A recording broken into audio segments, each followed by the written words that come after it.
Tonight, let's float down the Mississippi with one of literature's most beloved runaways.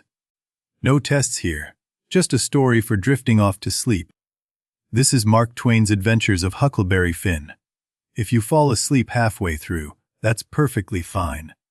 We're here for comfort, not comprehension.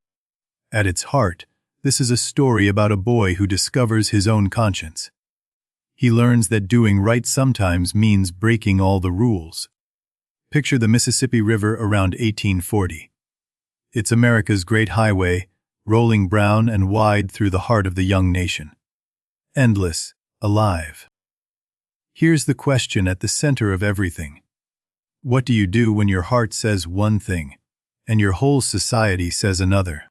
Meet Huckleberry Finn, 13 years old, barefoot, wild-haired, dressed in cast-off rags. If you read Tom Sawyer, you already know this boy. Everyone does. When our story begins, Huck's been adopted by the kindly widow Douglas. She's trying to civilize him. Clean clothes, regular meals, church every Sunday. Huck describes civilization like a kind of prison. Tight shoes pinching his feet. Clean shirt scratching his neck. Having to eat at regular times. Pure torture. The widow's sister, Miss Watson, is worse. She's always pecking at Huck about manners and spelling. And she lectures him constantly about hellfire and brimstone. There's one escape from all this improving. Tom Sawyer has started a gang. They're going to be robbers and pirates. Huck happily joins up. The gang's adventures never quite match the fantasy. They attack a Sunday school picnic, pretending it's a caravan of Arabs. It's really just kids and teachers. Huck hasn't seen his father in over a year. Pap Finn is the town drunk, mean and worthless. Everyone assumes he's dead. Everyone hopes he is. But here's the thing making Huck nervous. He has money now. $6,000 from the adventure in Tom Sawyer. Treasure they actually found. One winter morning, Huck sees a boot print in the fresh snow. There's a cross made of nails in the heel. He knows that mark. Pap's back. Huck runs straight to Judge Thatcher. "Take my money," he begs. "All of it." He'll give anything to have nothing Pap can steal from him. That night, Pap is waiting in Huck's room. He's a horror. Fish, belly white skin, long greasy hair, rags for clothes, wild drunken eyes full of mean. Pap rants about everything. The government. Education. How dare Huck learn to read when his own father can't? He tears up a picture Huck drew. The widow Douglas and Judge Thatcher try to get custody of Huck. They go to court. They want to protect him from his own father. A new judge in town thinks he knows better. He takes Pap into his own home, gives him new clothes, believes he can reform him.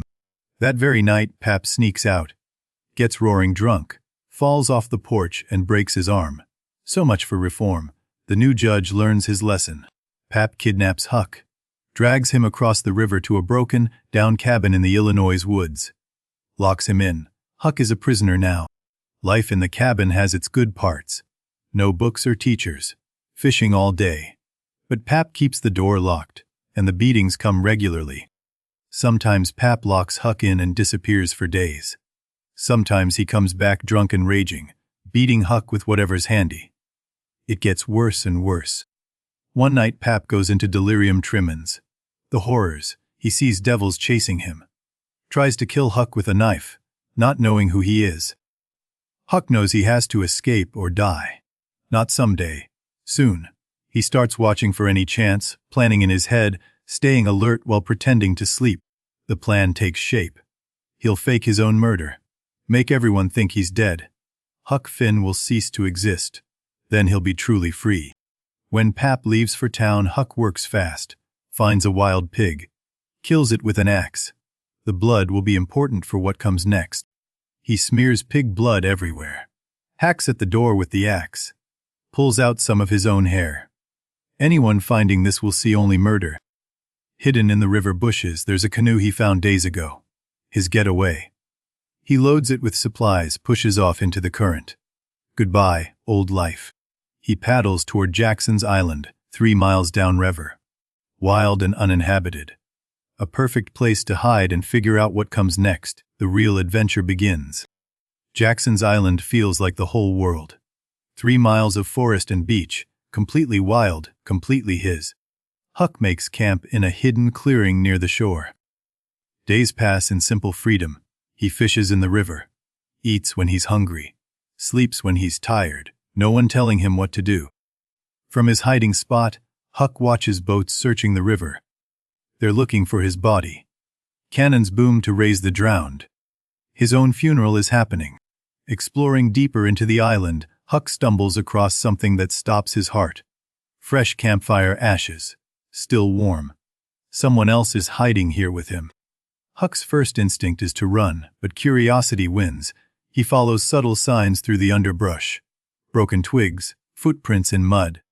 Someone large and trying to stay hidden. In a hidden hollow, Huck finds him, Jim, Miss Watson's slave, sleeping by a dead fire. When Jim wakes and sees Huck, he screams in terror. Jim thinks Huck is a ghost. Everyone knows Huck Finn was murdered. But Huck convinces him he's alive. And then the bigger question, why is Jim here? Jim ran away. He overheard Miss Watson planning to sell him down the river to New Orleans. That's death for a slave. Families separated forever, brutal plantations.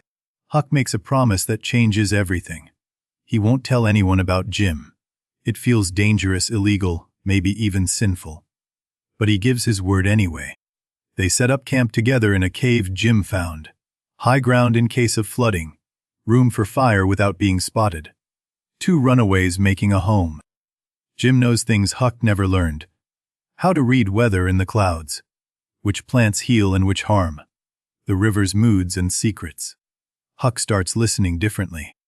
Jim has a hairball from an ox's stomach. Tells fortunes with it. He explains to Huck what the spirits say. 2 angels fighting over Huck's soul, light and dark. A massive storm hits the river. The water rises fast. In the flood, something huge comes floating past the island. A whole house, torn from its foundation. Drifting. They paddle out and climb inside the floating house. In one room, a dead man lies face down. Jim looks close, then quickly covers the body. Don't look, he tells Huck. They salvage everything useful. Blankets, candles, knives, clothes, fishhooks. A bounty of supplies from the drowned house. They paddle back to the island rich in goods. After days of hiding, Huck grows restless. He needs to know what people are saying about his murder. Dresses up in a girl's dress from the salvage, paddles to shore. He knocks on a stranger's door. A woman named Judith Loftus lets him in. She's new to town, won't recognize him. He pretends to be Sarah Williams, a lost. Mrs. Loftus is too clever. She tosses things for Huck to catch, watches how he throws, notices he threads a needle wrong. She knows he's a boy, but she's kind about it. She tells him everything. Huck Finn is believed murdered. His father is suspected. But there's another suspect now. The runaway slave Jim. $300 reward for Jim. Worse news, men are planning to search Jackson's Island tonight. They've seen smoke rising from it. The hunt is coming. Huck has to warn Jim immediately. Huck races back to the island. Bursts into the cave where Jim is sleeping. No time to explain. Get up and hump yourself, Jim. They're coming for us. They throw everything onto the raft Jim has been building. Push off into the dark river, just as torchlight appears on shore. Escape by seconds, heartbeats. Luck. The raft becomes their world. 12 feet wide, rough logs lashed together. They build a shelter on it. Travel by night, hide by day. The Mississippi carries them south. There's a rhythm to river life. Swimming in the warm water. Catching catfish big as your arm. Watching the stars wheel overhead while the current does the work. Jim talks about Cairo, Illinois, where the Ohio River meets the Mississippi. If they can reach Cairo and head up the Ohio, Jim will be in free territory. In the dark, quiet nights, Jim talks about his family, his wife, his children. Elizabeth, who went deaf from scarlet fever. Johnny, just a baby. He misses them constantly. Something shifts in Huck. He's always known slaves had feelings, but hearing Jim's heartbreak makes it real. Jim loves his children exactly the way white people do. But Huck's conscience torments him. Everything he's been taught says helping a slave escape is stealing. He's committing a sin against Miss Watson. He feels guilty for doing right. One stormy night, they spot something strange. A wrecked steamboat hung up on rocks, tilting wildly, lightning illuminating its broken form. The name on its side, Walter Scott. Huck insists they explore it. Tom Sawyer would. There might be treasure. Jim is terrified but goes along. They climb aboard the creaking, sinking wreck. Voices ahead. In a cabin by lantern light, 3 men. 2 are tying up a third. Murder being planned. They'll leave him on the sinking boat to drown. Huck and Jim try to slip away. But their raft has broken loose, drifted off in the storm. They're trapped on a sinking wreck with murderers. The water is rising. They find the murderer's skiff tied at the stern, steal it, slip away into the stormy darkness, just as the steamboat finally tears free and sinks beneath the waves. Safely away, Huck's conscience troubles him again. Those men on the wreck. Even murderers. They'll drown without help. He feels he has to try to save them. He paddles to a ferry watchman, spins a story about family trapped on the wreck. But by the time help arrives, the steamboat is gone. The murderers are dead. They find their raft again, miraculously floating downstream. But then fog rolls in, thick, white, blinding. Huck takes the canoe to tie to shore and gets separated from Jim. Hours of shouting into whiteness. Sometimes Jim's voice answers, sometimes just echoes, sometimes nothing. Huck paddles in circles, exhausted, terrified of being alone forever. When he finally finds the raft, Jim is asleep. He's been up all night searching too, worried sick. Huck sees a chance for a joke. Pretends the whole separation was just Jim's dream. Jim falls for it at first, then sees the debris on deck, proof of the night's chaos. He understands. And his response cuts Huck deep. Trash. He calls people who hurt their friends. It takes Huck 15 minutes to work up the courage. Then he does something he's never done before. He apologizes to Jim. Humbles himself before a black man. Never regretted it.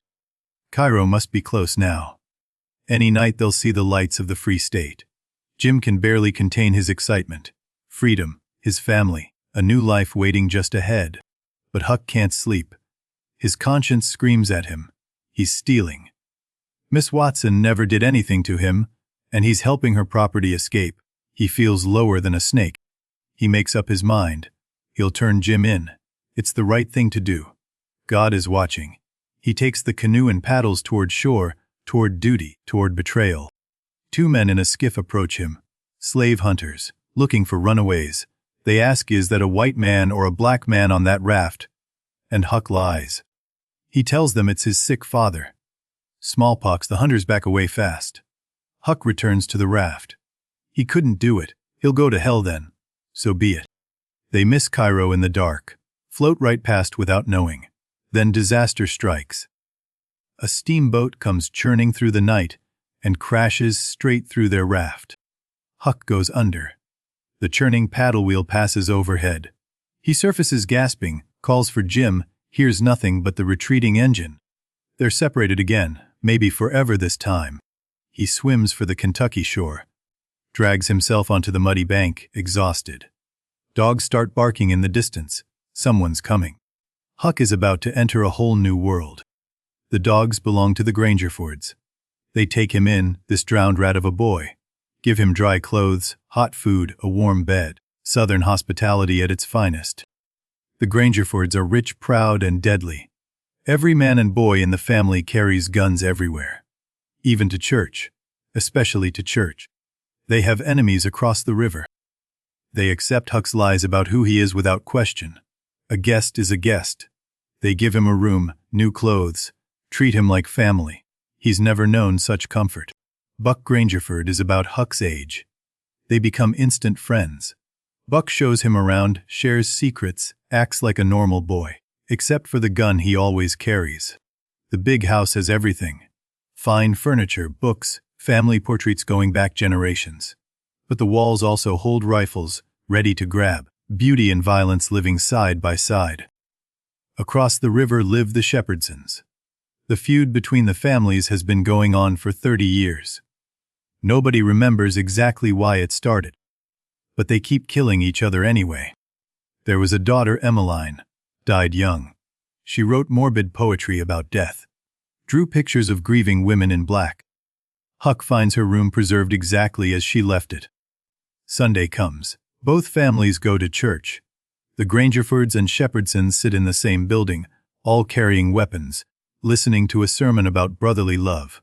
Nobody sees the irony. Sophia Grangerford asks Huck a strange favor. Retrieve her testament from church. She left it there. When Huck finds it, there's a note inside. 2:30. A secret message. A Grangerford slave leads Huck to the swamp. Someone wants to see him. Deep in the trees, hiding in a thicket, there's Jim. Alive, waiting. Huck nearly cries with relief. Jim has been hiding in the swamp, cared for by the Grangerford slaves. Even better, he's found the raft. Fixed it up. They could leave tonight if they wanted. But that night, Sophia Grangerford runs off. She's eloped with Harney Shepherdson, son of the enemy family. Love across the battle lines. The families discover it at dawn. The bloodshed begins. Gunfire erupts in the woods. Huck follows the sound, terrified. Both families blazing away at each other behind trees, smoke filling the air. Buck is there, shooting and being shot at. Huck watches from hiding as Buck is shot down. His friend his age. Killed in front of him. The Shepherdsons keep shooting the bodies. Huck can't look anymore, he runs. He finds Jim in the raft. They push off immediately. The sounds of killing fade behind them. Huck can't stop crying. He doesn't want to talk about what he saw, ever. The river takes them away from death. That's its gift. Whatever happens on shore, the water keeps moving. Eventually, the Grangerford horror becomes just another memory Huck carries with him. For a few days, it's just the two of them again. The raft, the river, swimming, fishing. Talking under the stars. The violence fades. Life returns to its simple rhythm. One morning, two strangers come running down the bank, begging for help. Men chasing them with dogs. Without thinking, Huck and Jim pull them aboard. They've just made a terrible mistake. The younger one speaks first. Claims to be the rightful Duke of Bridgewater, robbed of his inheritance. Living in disgrace when he should be sitting in a castle. He expects sympathy. The old man can't be outdone.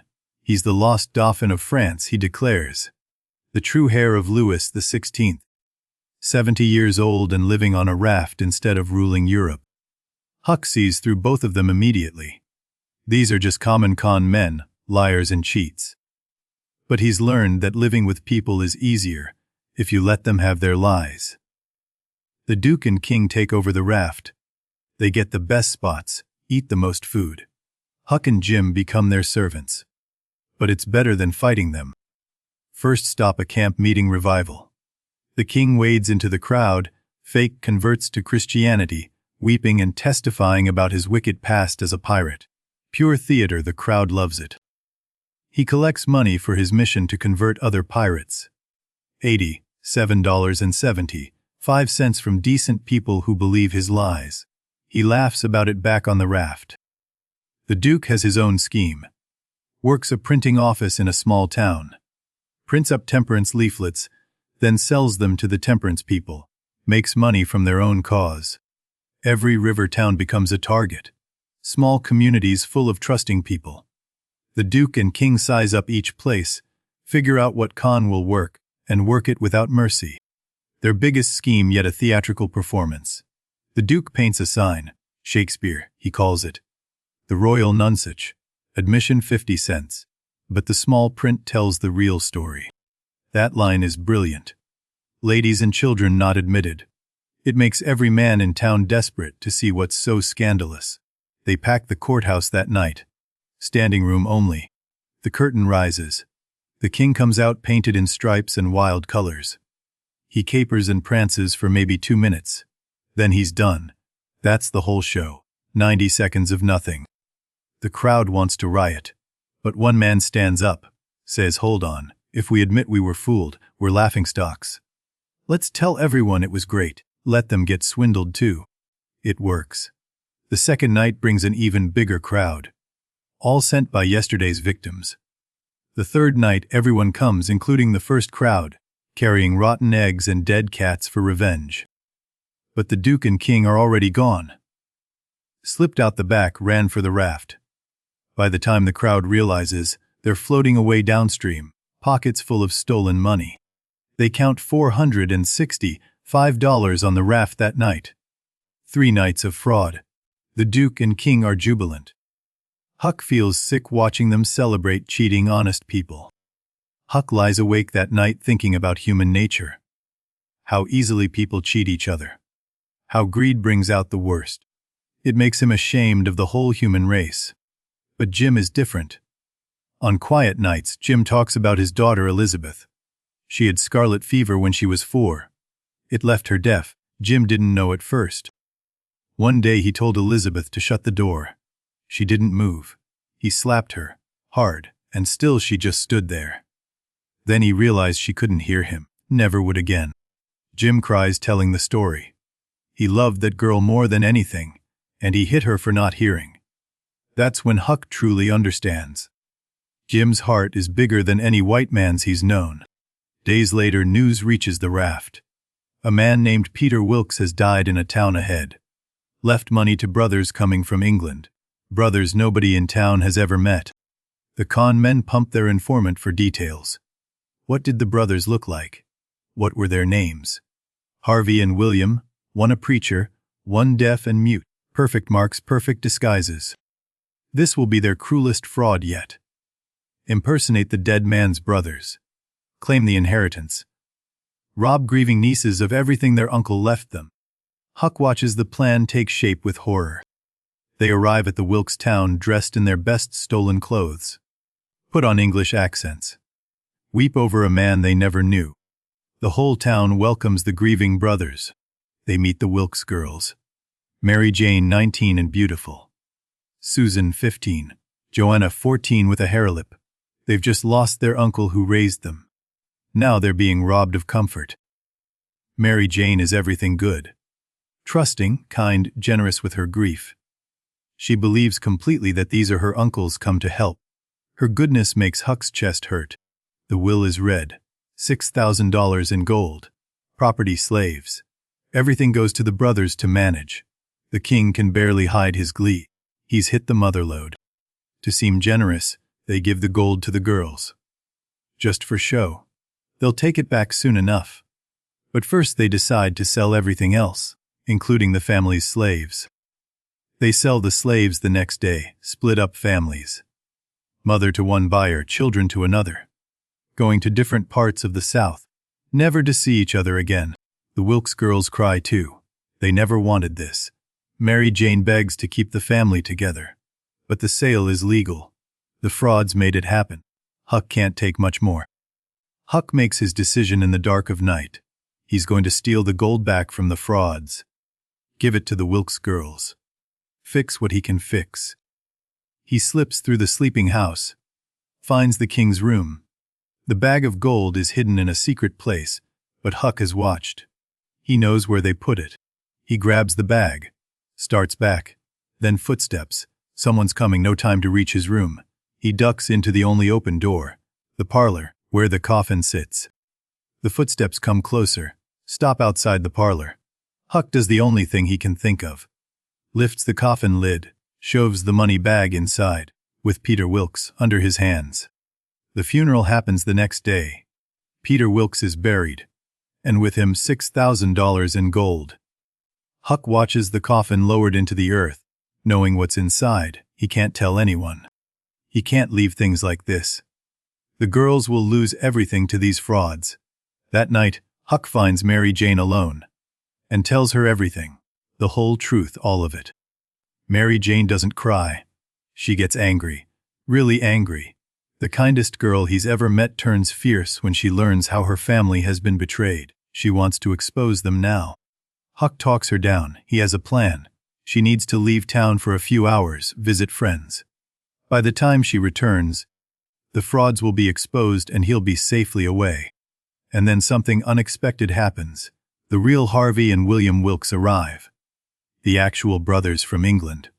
Standing on the dock. Confused by the welcome they're not receiving. Now the town has 2 sets of Wilkes brothers, both claiming to be the real ones. The king and duke maintain their act, calling the newcomers imposters. The real brothers are outraged. Someone suggests a test. The real brothers would know about a tattoo on Peter Wilkes's chest. What did it look like? Both sides are asked. Neither has the right answer. The crowd has a dark solution. Dig up the body, check the tattoo.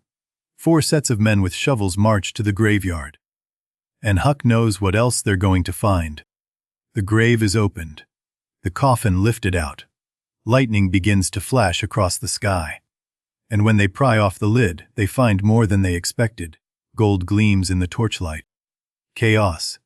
Everyone grabbing for the gold, shouting about fraud. The Duke and King see their moment. While all eyes are on the coffin, they run. Huck runs too. Different direction toward the river. He finds the raft Jim is waiting, faithful as always. They push off into the storm, free again. The nightmare is over. Or so Huck thinks for about 5 minutes. They're 2 miles downriver when Huck lets himself relax.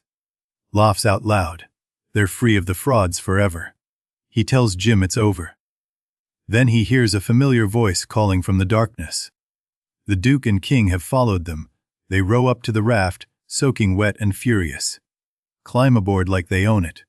Which, in their minds, they still do. The con men blame each other for hiding the gold. They nearly come to blows. Then decide it doesn't matter now.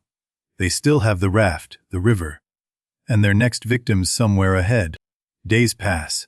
The con men are more desperate now, meaner, looking for another score. Every town they pass is potential prey. The atmosphere on the raft grows tense and ugly. The Duke and King start arguing again. About money, about plans, about whose fault everything is. The partnership of thieves is falling apart, which makes them more dangerous, not less. Huck overhears them late at night. The King wants to know why the Duke is holding out on him. Where's the gold he thinks the Duke stole? Trust has completely broken down. The rogues are dangerous when they're winning. They're worse when they're losing. Huck can feel something bad coming. He starts watching for any chance to get Jim away from these men. They stop at small towns. The cons don't work anymore. Word is spread downriver. People are suspicious of strangers. The Duke and King return empty-handed. Getting desperate, getting mean. Late one night, Huck wakes to find the Duke staring at Jim, a hungry look. Calculating. Huck realizes what he's thinking. A runaway slave is worth money, reward money. Huck has to act. He thinks about running with Jim that very night. But before he can, dawn comes. And with it, the chance slips away. He'll have to wait, hope for another opportunity. One morning, Huck wakes and something is different. Quiet, he looks around. The Duke and King are gone. The raft is tied up at an unfamiliar shore. Jim is gone. He finds out what happened from a boy in town. The King sold Jim, $40, to a farmer named Phelps. Jim is locked up now, waiting to be returned to his owner. Or worse. Huck walks until he finds the Phelps farm, a small cotton operation in Arkansas. Jim is in there somewhere. Locked up, waiting to be sent back to slavery, maybe sold down to New Orleans. And now Huck faces the biggest decision of his life. He could walk away, forget Jim, go back to being white and free and comfortable. Nobody would blame him. It's what he's supposed to do. He tries to pray, tries to ask God to make him do the right thing. The right thing being turn Jim in. Send him back to slavery. That's what his religion teaches. That's what's legal. But the prayer won't come. Words stick in his throat. He knows why. You can't pray a lie. His heart doesn't want Jim returned to slavery. His heart knows Jim is his friend. He takes paper and pencil, writes a letter to Miss Watson. Tells her where Jim is. It's the moral thing to do, everyone says so. He feels cleaner for a moment, then he stops. He holds the letter and thinks. Really thinks. About Jim calling him honey. Jim standing his watches so Huck could sleep. Jim's face when he talked about his daughter. Jim who is his friend. He looks at the letter a long time, then says the most important words in the book. All right then, he says. I'll go to hell, and tears the letter into pieces. This is the heart of the book. A boy choosing hell over heaven, because heaven requires him to betray his friend. Real goodness winning over taught goodness, conscience over convention. He heads for the Phelps farm. He'll steal Jim out somehow. Make it up as he goes. He's already chosen damnation. Now he just needs a plan. Or maybe a miracle. A woman runs out of the farmhouse before he can even think of a story. She grabs him, hugging him, crying with joy. Calling him Tom. She thinks he's her nephew Tom Sawyer. The Phelpses are Tom Sawyer's aunt and uncle. They've been expecting him for weeks. Huck realizes his incredible luck. He knows everything about Tom Sawyer. He can be Tom Sawyer. He confirms Jim is here. Locked in a cabin out back. The Phelpses are good people who believe they're doing right by holding a runaway. That makes it harder, not easy. And then things get complicated. The real Tom Sawyer is arriving on a steamboat today. Huck races to intercept him. Catches him on the road. Tom's face when he sees his dead friend is priceless. Huck explains everything fast. Jim the raft. The need to free him. He expects Tom to refuse to be scandalized at helping a slave escape. Instead, Tom's eyes light up. He's in. Tom will pretend to be his own younger brother Sid.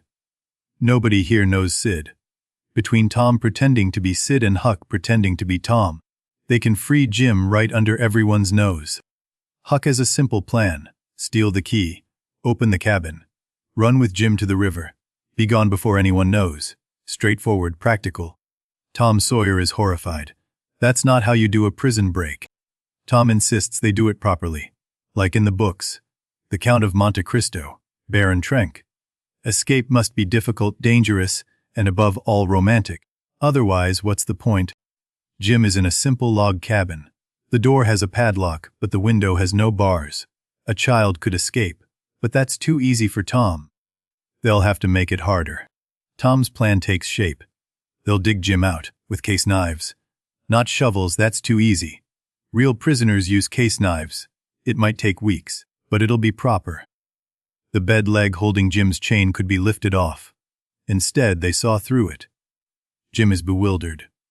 He could have escaped the first night, but Tom and Huck keep sawing. Real prisoners make pens from metal spoons, ink from rust.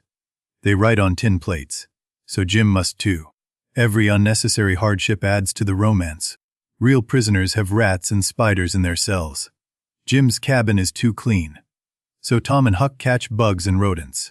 Make Jim keep them as pets. He hates every minute. There are inscriptions to carve.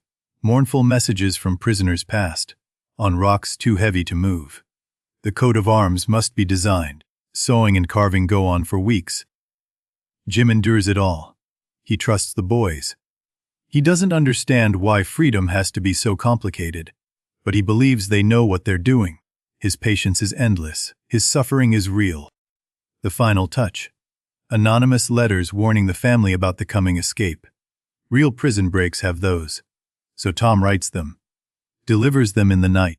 The Phelpses are terrified. They arm themselves. 15 armed farmers are coming to guard against the threatened escape.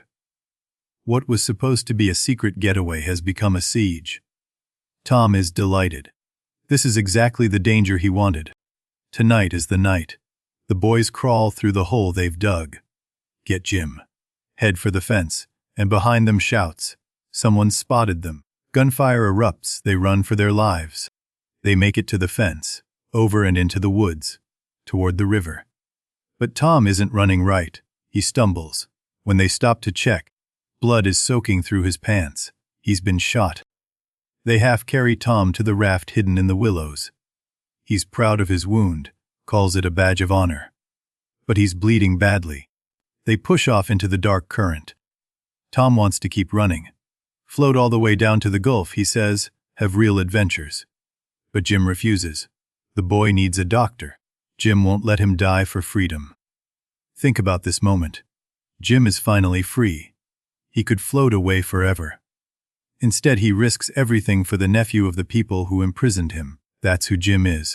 Huck paddles to the nearest town. Finds a doctor. Tells a story about his brother hurt on a hunting trip. The old doctor comes, suspicious but willing. They head back to the island. The doctor stays all night with Tom. Jim helps him, holds instruments, follows instructions. When farmers find them at dawn, Jim could run. He doesn't. He lets himself be taken back into chains. They drag Jim back in chains. Some of the farmers want to hang him as a lesson to other runaways. String him up right now, they say. Make an example. The mood is ugly. The old doctor speaks up. This man helped me save that boy's life, he says. Never tried to escape. Risked everything to help. That's not what a bad man does. The mob backs down. Tom wakes up days later, fever broken, wound healing. He's disappointed to learn the adventure is over. Then he cheerfully reveals the truth. Jim has been free for 2 months. Miss Watson freed him in her will. Miss Watson died 2 months ago. Felt ashamed she almost sold Jim. Set him free in her will. He's been a free man this entire time. Tom knew. Tom knew and said nothing. Let it settle. Jim was free. Tom knew. Tom turned a free man's rescue into a game. Made Jim sleep with rats and snakes. Let him face a lynch mob for adventure. Tom doesn't understand why anyone is upset. It was glorious, he says. Best adventure ever. He'll have a bullet to show for it. The gap between his morality and Huck's is now a canyon. Huck struggles to reconcile what he knows about Tom with what Tom just did. Tom was his hero. Tom taught him about adventure, but Tom also let Jim suffer for sport. People are complicated. Tom gives Jim $40 for being such a good prisoner. Jim takes it. Doesn't say much. $40 for weeks of terror and degradation. The economics of adventure, from the comfortable side. Aunt Polly arrives from St. Petersburg, Tom's actual aunt. She clears up the identity confusion, scolds everyone properly, and confirms that yes, Jim has been legally free since Miss Watson's death. Jim takes Huck aside, has something to tell him. Remember the dead man in the floating house? Way back at the beginning. That was Pap, Huck's father. Jim hid it from him all this time. Huck is truly an orphan now. Truly free. No father to hunt him, no money to steal, no one with legal claim on his life. He can go anywhere. Be anyone. The river taught him that. Tom is already planning the next adventure. When he's healed, they'll head to Indian Territory. Hunt for treasure. Fight outlaws. His capacity for romance is undiminished. Huck listens with less enthusiasm than before. Aunt Sally wants to adopt Huck. Take him in properly. Civilize him. Teach him manners and religion and cleanliness. Make him fit for respectable society. It's a kind offer, he knows what it means. His answer comes in one of literature's most famous last lines. He's been civilized before, by the widow Douglas. He didn't like it. He's going to light out for the territory instead. Light out for the territory. West, away from settled places and their expectations. That's where the book leaves him. Walking away from everything comfortable toward everything unknown. Huck Finn forever. And that's the story. But the ending has puzzled readers for over a century. What do we make of those final chapters? Tom's cruelty, Jim's suffering. The convenient revelation that Jim was already free. The ending refuses easy satisfaction. Jim is free but humiliated. Huck is running but running from something, not toward. Tom got his adventure and learned nothing. Where's the closure? Where's the resolution? What happens to Jim after the story ends? Free in law but still black in America. Still in the South. Still separated from his family. Freedom was just the beginning, not the end. And Huck, he'll keep moving west until there is no more west. And then what? The territory becomes states. Civilization follows. Huck's escape can only ever be temporary. That's the American tragedy. The river journey changed everything and nothing. Jim gained freedom he technically already had. Huck learned to trust his heart, but still couldn't change the world around him. What was it all for? At its heart, the book is about freedom. What it means, what it costs. Who gets it and who doesn't. The river offered freedom from society. But society was waiting at every landing. It's about conscience versus convention. Everything Huck was taught said helping Jim was wrong. Sinful, criminal. But his heart knew better, and he followed his heart to hell. That's the hero's choice. The raft was their island. Out there, floating between states, Huck and Jim were just two people. Equals. Friends. None of the shore's categories applied. Water erased the lines society drew. The shore brought violence. Feuds and frauds and slavery and cruelty. The river brought peace. Swimming and fishing and stars and talk. Twain knew which world he preferred. He gave us both. The book is fierce satire of Southern society. The Grangerfords killing each other for honor no one remembers. The Duke and King cheating in Jesus' name. A whole civilization built on slavery. Huck is the moral hero, though he doesn't know it. He thinks he's wicked. Thinks he's going to hell. In fact, he's the most ethical person in the book, blind goodness stumbling right. What Huck learns, without being able to say it, trust your heart, not your civilization. The rules people teach you can be wrong. Sometimes the only moral choice is breaking them. The irony runs deep. Huck feels guilty for doing right. Feels like a sinner for being virtuous. That's what a broken society does. It makes goodness feel like crime. Twain understood this perfectly. Jim is the true gentleman of the book. Patient, kind, loyal, forgiving. Every quality the white characters claim and lack, Jim actually has. Twain knew exactly what he was doing with that portrait. Comedy and tragedy interweave through every page. The Duke and King are hilarious and monstrous. The feud is absurd and deadly. Slavery is backdrop and horror. Twain holds all of it together. And the voice. Huck's voice. No narrator like him had ever appeared in American literature before. Rough and real and perfectly imperfect, Twain gave America its own sound. The ending troubles people. Tom's game seems cruel. Jim's dignity seems diminished. Everything the middle of the book built gets undermined. Is Twain failing his own story? Or is he saying something? Defenders say that's the point. Tom represents society. Society treats Jim's freedom as a game. Even good people like the Phelpses imprison a free man. The ending shows how deep the rot goes. Critics say it doesn't matter if that's the point. Jim is reduced to a prop. The novel's most human character becomes a slapstick victim. Whatever Twain intended, the effect is harmful. Both readings have truth. Twain was brilliant and flawed. The book is revolutionary and problematic. Great literature makes us uncomfortable. That's part of what makes it great, and dangerous, and alive. The book has been banned more than almost any other. Pulled from libraries. Removed from schools. The reasons have changed over time, but the controversy hasn't faded. Huck Finn still makes people nervous. The word. You know which one. It appears over 200 times in the book. It's the word white Americans used for black people in 1840. It's a word that wounds. And it's everywhere in these pages. Twain was attacking racism, not endorsing it. Jim is the hero. The word is the weapon the villains use. Context matters. Intent matters. But words have power beyond intent. That's the paradox. Reading historically means understanding that 1840 wasn't now. The word was everywhere because racism was everywhere. Removing it sanitizes history. Keeping it transmits pain. Teachers wrestle with this every semester. The book survives because it makes us think. Not comfortable thoughts. Hard thoughts about who we are and where we came from. Literature that makes you squirm is doing its job. Huck Finn squirms. Huck's voice carries across the centuries. That uneducated, honest, questioning voice. He didn't know fancy words or proper grammar. He just told the truth as he saw it, and we still hear him. This is an American book. Not just set in America but about America. The river is America's artery. The journey is America's journey. The contradictions are America's contradictions.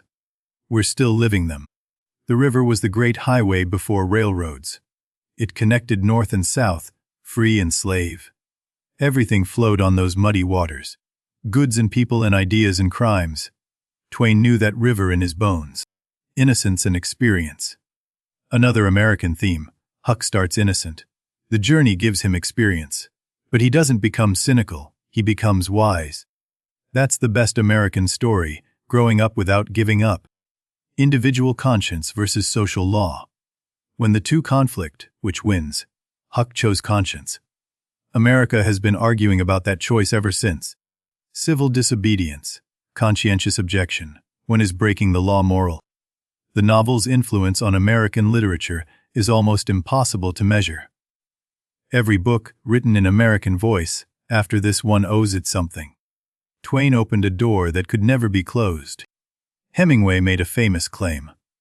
All modern American literature comes from one book, he said. Huckleberry Finn. There was nothing before. There has been nothing as good since. An exaggeration, but a useful one. What Hemingway meant, the honest voice. Before Twain, American novels imitated British ones. Formal, elevated, distant. Twain wrote how Americans actually talked. That was the revolution. That's what's still echoing. Twain captured how Americans really sounded. River people and town people, con men and preachers, slaves and slaveholders, each voice distinct and true. That's harder than it looks. That's genius. So that's the story, and what it means, and why it matters. But who was the man who wrote it? Where did he come from? That's where we go next. Meet Samuel Langhorne Clemens. Samuel Langhorne Clemens came into the world on November 30, 1835, in a tiny village called Florida, Missouri. Population 100. He arrived 2 weeks early, small and sickly. When Sam was 4, the family moved to Hannibal, Missouri, a small town on the Mississippi River. This would become his everything, the place that made the writer. St. Petersburg in his books. His father, John, was a distant, stern man, a failed lawyer and storekeeper, always chasing prosperity that never came. When Sam was 11, his father died. The family was left with almost nothing. At 12, Sam became an apprentice printer, setting type by hand, letter by letter, learning the weight and shape of words. It would prove to be the perfect training for a future writer. In his late teens, Sam left Hannibal, worked as a printer in St. Louis, New York, Philadelphia, Cincinnati, wandering and working, seeing America, storing up material he didn't know he'd need. Then the river called him back. At 21, Sam decided to become a steamboat pilot, the most glamorous job on the Mississippi. He found a mentor named Horace Bixby. His real education began. Bixby demanded everything. A pilot had to know 1,200 miles of shifting river. Every sandbar, every snag, every current. By day and by night. The river that never stayed the same twice. Sam studied the river like scripture. Every bend had a name. Every depth had meaning. He learned to read water like text, seeing stories in the current that others couldn't perceive. By 1859, Sam Clemens was a licensed pilot, one of the elite. Well-paid, respected, master of a machine and a river. These were the happiest years of his life. He never forgot them. Then the Civil War ended everything. The river closed to commercial traffic. Steamboat piloting became impossible. Sam's perfect life vanished in gun smoke. He was 25 and adrift again. Sam joined a Confederate militia unit briefly. 2 uncomfortable weeks. Then he deserted and headed west with his brother Orion. Nevada Territory. Silver mines, another chapter beginning in failure. The mining didn't work out. Sam was a terrible prospector, but he discovered something in Nevada he was good at. Writing. He got a job with the Virginia City Territorial Enterprise, a newspaper. In 1863, he needed a pen name. He chose Mark Twain. It was a river term. Mark Twain meant 2 fathoms deep, safe water. The name tied him forever to the Mississippi, even in the desert. His writing was wild from the start. Exaggerated, irreverent, often outrageous. Western humor at its rawest. He got into feuds, almost fought a duel, had to leave Nevada suddenly. Same old restless Sam. San Francisco next. More newspapers. And in 1865, his first national success. A short story about a jumping frog that went everywhere. Suddenly, Mark Twain was a name people knew coast to coast. Success opened doors. A newspaper sent him abroad on a cruise ship. He wrote letters home mocking the pretensions of American tourists in Europe. Those letters became his first best-selling book. In 1870, he married Olivia Langdon. Livy, daughter of a wealthy New York family. She was refined, delicate, everything he wasn't. They adored each other. She became his first editor, his anchor, his heart. They built a spectacular house in Hartford, Connecticut. 19 rooms, decorated like a steamboat inside. Twain filled it with children and guests and noise and laughter. His empire of words and family. He wrote about his Western adventures in roughing it. The mining failures, the newspaper scrapes, the stagecoach journeys. Memory and exaggeration mixing into something funnier than the truth, but truer than fact. Then came Tom Sawyer in 1876, his Hannibal childhood transformed into fiction. Every American boy became Tom for a summer. The book made nostalgia an art form. But something darker was brewing underneath. Huckleberry Finn began as a Tom Sawyer sequel. But it turned into something else darker, sharper. Twain couldn't finish it. He set it aside in 1876, returned in 1880, set it aside again. 7 years it took, writing in bursts. The story kept getting away from him. Too dark for children's book. Too funny for serious novel. He couldn't find the balance until suddenly he could. The struggle was with tone. How do you write about slavery and make it funny? How do you condemn a society while telling an adventure story? Twain walked that tightrope page by page. Multiple times he almost gave up, put it in a drawer and wrote other things. But Huck kept calling him back. The boy's voice wouldn't let him rest until the story was told properly. Finally published in 1885. America First. England had already seen it. The reviews were mixed. Some praised the humor, some called it coarse. The Concord Library banned it. Twain was delighted. The Concord Public Library called it trash, suitable only for the slums. Twain wrote to his publisher, "This will sell 25,000 copies for us. Banned books make the best bestsellers." He was right. The book sold, and kept selling. Not everyone understood what Twain had done. Some read it as a boy's adventure. Some saw the deeper satire. Time would sort out its reputation. Twain kept writing through the 1880s and 1890s. A Connecticut Yankee in King Arthur's court, satirizing both medieval superstition and modern industrial smugness. His targets were always pretension and cruelty. But success bred ambition, and ambition bred disaster. Twain invested heavily in a new typesetting machine. Revolutionary, its inventor said. It would change publishing forever. It was a money pit. It nearly destroyed him. By 1894, Twain was bankrupt. All the Hartford success gone. The house had to be closed. The family moved to Europe, where living was cheaper. America's most famous writer, starting over at 60. He could have declared bankruptcy and walked away. He chose instead to pay every creditor in full. Launched a worldwide lecture tour at 60 years old, performing his way back to solvency, honorable to the end. While he was touring, tragedy struck. His daughter Susie, 24, died suddenly of meningitis. He was on the other side of the world. Couldn't even make it back for her funeral. The light went out of him. Livy never fully recovered from Susie's death. Her health declined steadily. Another daughter, Jane, developed epilepsy. The golden Hartford years seemed like a dream from another life. Darkness was settling in. The late Twain grew bitter. His writing turned dark. He wrote savage things about human nature, about God, about hope itself. Most of it he couldn't publish while alive. Too bleak, too angry. He worked on a story about a supernatural stranger who shows a boy that life is meaningless, that humanity is worthless. Never finished it. Never could. The despair went too deep even for him. But publicly he kept performing. The white suit became his trademark. The wild hair, the cigar, the quotable wit. America needed its humorist. And he played the part, even when his heart was breaking. There were two Twains by the end. The public entertainer everyone loved.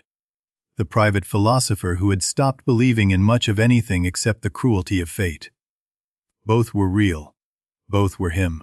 Livy died in 1904 in Italy. 34 years of marriage. She'd been his editor, his compass, his home.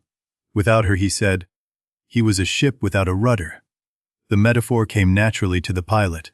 5 years later, on Christmas Eve 1909, an epileptic seizure alone in her bath. His last surviving daughter. Twain found her himself. He wrote about it once. Never could again. He had always said he came in with Halley's Comet in 1835, and he would go out with it. The comet returned in April 1910. So did his prediction prove true. Mark Twain died April 21, 1910. The comet was at its brightest. He was 74. America mourned its national jester, its conscience, its voice.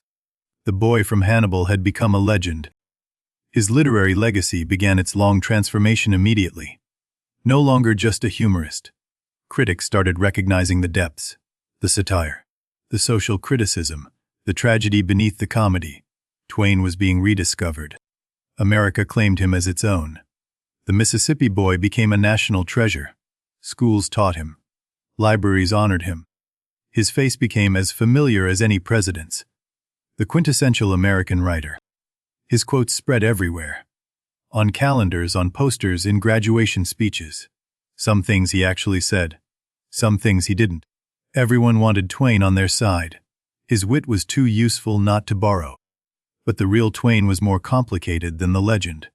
Not just funny, angry, not just American, critical of America, not just for children, deeply adult. The quotes don't capture the whole man. Late in life, he turned against American imperialism. The Philippines adventure disgusted him. He wrote savagely against the war, against the exploitation. The humorist had a conscience that wouldn't rest. He had no patience for religious hypocrisy. The same Christians who praised God on Sunday held slaves on Monday. He saw it clearly, said it clearly, made enemies and didn't care. He paid for the education of black students, quietly, without publicity. Helped train young black lawyers and doctors when few would. His actions matched his words. Not a perfect man, but a trying one. Now you know the man behind Huck, the pilot who lost his river, the father who buried his children, the bankrupt who paid every debt, the pessimist who kept making people laugh anyway, the river boy who conquered the world with words. That's Mark Twain. That's who gave us Huck and Jim and the endless Mississippi. Now let's see what we made of his gift. The book's impact began immediately. Within a year of publication, the vernacular voice Twain created was being imitated everywhere. American fiction had permission to sound American. That changed everything. The stage found Huck early. Within a decade of publication, theatrical versions appeared. Some faithful, some wildly adapted. The story proved it could survive translation, though none quite captured the voice. Silent films tried too.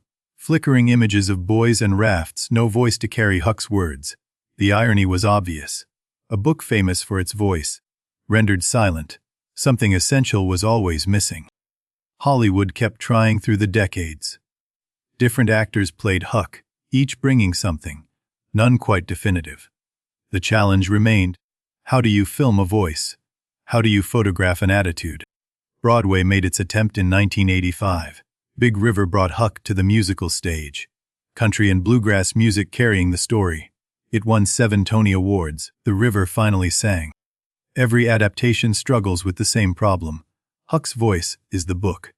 Take away the first-person narration, and what's left? A plot about a runaway and a slave. The magic is in the telling. Meanwhile, scholars got to work. The book entered university classrooms. Professors analyzed every symbol, every dialect choice, every structural decision. Huckleberry Finn became literature with a capital L. Twain might have laughed. Writers acknowledged their debt. Faulkner praised it. Fitzgerald echoed it. Salinger's Holden Caulfield was clearly Huck's literary grandson. The American voice Twain created kept speaking through other mouths. The new critics of the 1940s and 50s dove deep. They found patterns and symbols Twain might not have consciously intended. The raft is Eden, the shore is fallen world, every journey a moral allegory. The raft became America's most analyzed literary object. Freedom floating on water. 2 outcasts making their own world. The temporary utopia that can't last. Every interpretation found something new to see. But the race question always came back. As America grappled with civil rights in the 1950s and 60s, readers asked harder questions. Was Jim a real character or a stereotype? Did the book help or hurt? Black scholars brought necessary perspective. Some defended the book as anti-racist satire. Others pointed to real harm in its stereotypes and language. The debate was never simple. It still isn't. Is the book racist? The question itself is too simple. The book depicts racism. The book uses racist language. The book also condemns the system that language served. Twain's intentions were clear. Effects are more complicated. Twain meant to attack. His target was the slave-holding South and the hypocrisy that enabled it. Jim is the moral center of the novel. The white characters are mostly fools and villains. That's not accident. The satire argument has power. When Huck chooses hell over betraying Jim, Twain is showing that society's morality was inverted. Good was called evil. Evil was called good. Huck sees through the lie. But the harm argument also has power. Words wound, stereotypes persist. A book taught in schools carries weight. What happens when black children read these pages? Intention doesn't erase impact. That matters too. Teachers face this every year. How do you teach this book responsibly? Skip it and miss American literature's cornerstone. Teach it carelessly and cause real hurt. There's no easy answer, only careful ones. Some publishers created edited versions, removing the offensive word entirely, replacing it with something less charged. The debate over those editions was fierce. Sanitize history or transmit its pain. Neither choice is clean. The case for the original history happened.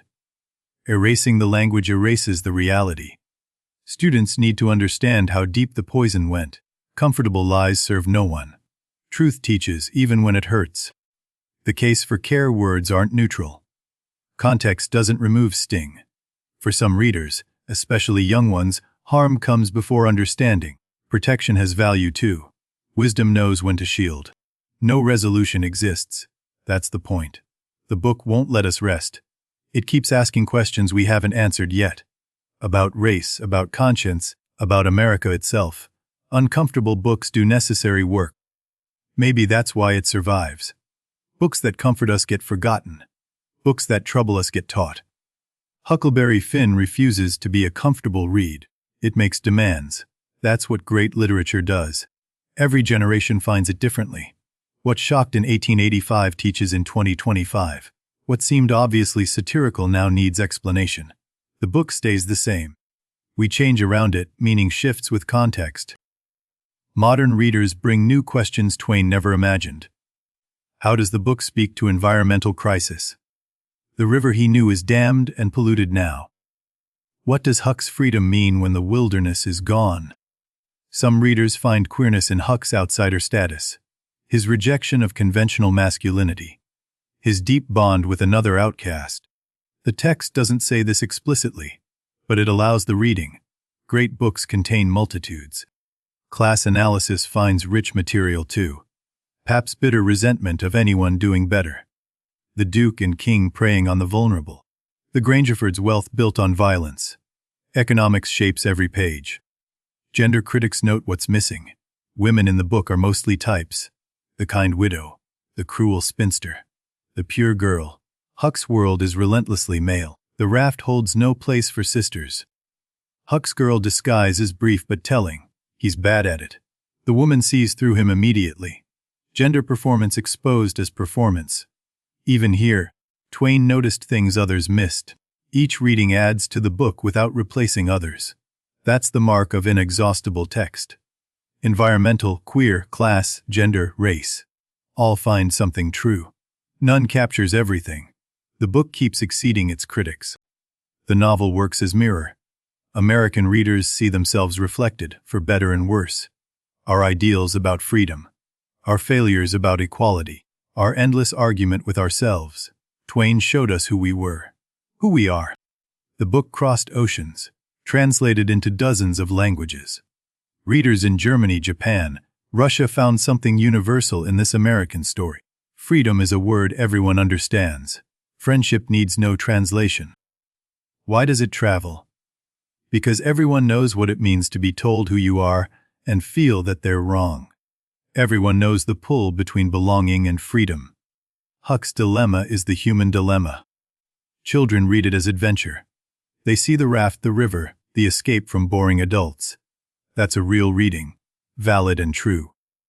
You don't need to see all the depths to float on the surface. Adults read it and find depths the child version missed. The satire, the tragedy, the moral complexity. Both readings are the same book. Coming back older shows you what you couldn't see before. The Great American Novel. The title gets thrown around often. Moby Dick claims it. The Great Gatsby claims it. Huckleberry Finn is always in the conversation. It might be the strongest candidate. What does Great American Novel even mean? A book that captures the country, that defines its character, that contains its contradictions. By those measures, Huck belongs on any short list, maybe at the top. The book's humility helps. It doesn't announce its importance. It just tells a story through a boy's voice. That plainness is its power. The greatness sneaks up on you. You realize what you've read after you've read it. But that barefoot boy carries America's conscience with him. His small choice to follow his heart over his teaching is the choice the country keeps facing. We're still making it, still sometimes getting it wrong. They still assign it, still debate it, still ban it somewhere every year, still defend it somewhere every year. The conversation never ends. That's not a problem. That's the point. Living books provoke living arguments. That's immortality for a book, not being agreed about, being argued about. Huckleberry Finn will never be settled. It will never be safe. It will never stop mattering. That's as close to forever as literature gets. So that's Huckleberry Finn. The whole river journey, from beginning to end. A barefoot boy, a runaway slave. And the great brown Mississippi, carrying them toward something like freedom. Remember where it started. Huck uncomfortable in the widow Douglas's house. Tate shoes. Regular prayers. Someone else's idea of how a boy should be. Civilization pressing in from every side. And where it ends. Huck heading west. Lighting out for the territory. Still running from civilization. Still looking for a place where he can be himself. Some things don't change. The restless American heart. That's what Twain caught in this boy. The part of us that can never quite settle. That keeps looking past the fence to what's beyond. Huck has that itch forever. The river still flows, of course. Different now. Dammed and channeled, lined with cities. But in the book, forever wild, forever free. The Mississippi of memory, where a boy and a man could drift. In those pages the water never stops moving. Jim and Huck never stop floating. Stars never stop wheeling overhead. The story preserves a world that's gone everywhere except in imagination. Jim got his freedom, complicated and compromised, but real. Legal status at least. The piece of paper that said he owned himself. After everything, that's something. Not enough, but something. Huck found his conscience. By losing his religion, in a way. Learning that sometimes doing right means breaking every rule they taught you. Choosing hell over betrayal. That's moral growth, backward as it sounds. Strange moral of the story. Be true to yourself. Trust your heart when your heart and your teaching disagree. It sounds simple. It's almost impossible. Huck managed it. That makes him rare. Especially when everyone says you're wrong. When church and law and neighbors all agree against you. That's when holding to your truth costs everything. That's when it matters most. That's the moment that defines a person. When easy wrong faces hard right. Huck chose hard right. He thought he was choosing damnation. He was choosing salvation. Funny how that works. The friendship across the barrier. Still radical if you think about it. A white boy and a black man equals on a raft. Nobody's property. Nobody's master. Just two people being human together. Two people on a raft. Nothing but starlight above them. Water all around. No one watching. No expectations to meet. That's when truth gets spoken. When masks come off. When friendship happens. Those are the moments when what someone looks like stops mattering. When the categories fall away. When you see the person, not the label. Jim was Jim. That's what Huck finally understood. Away from crowds and rules and expectations. Away from what you're supposed to think.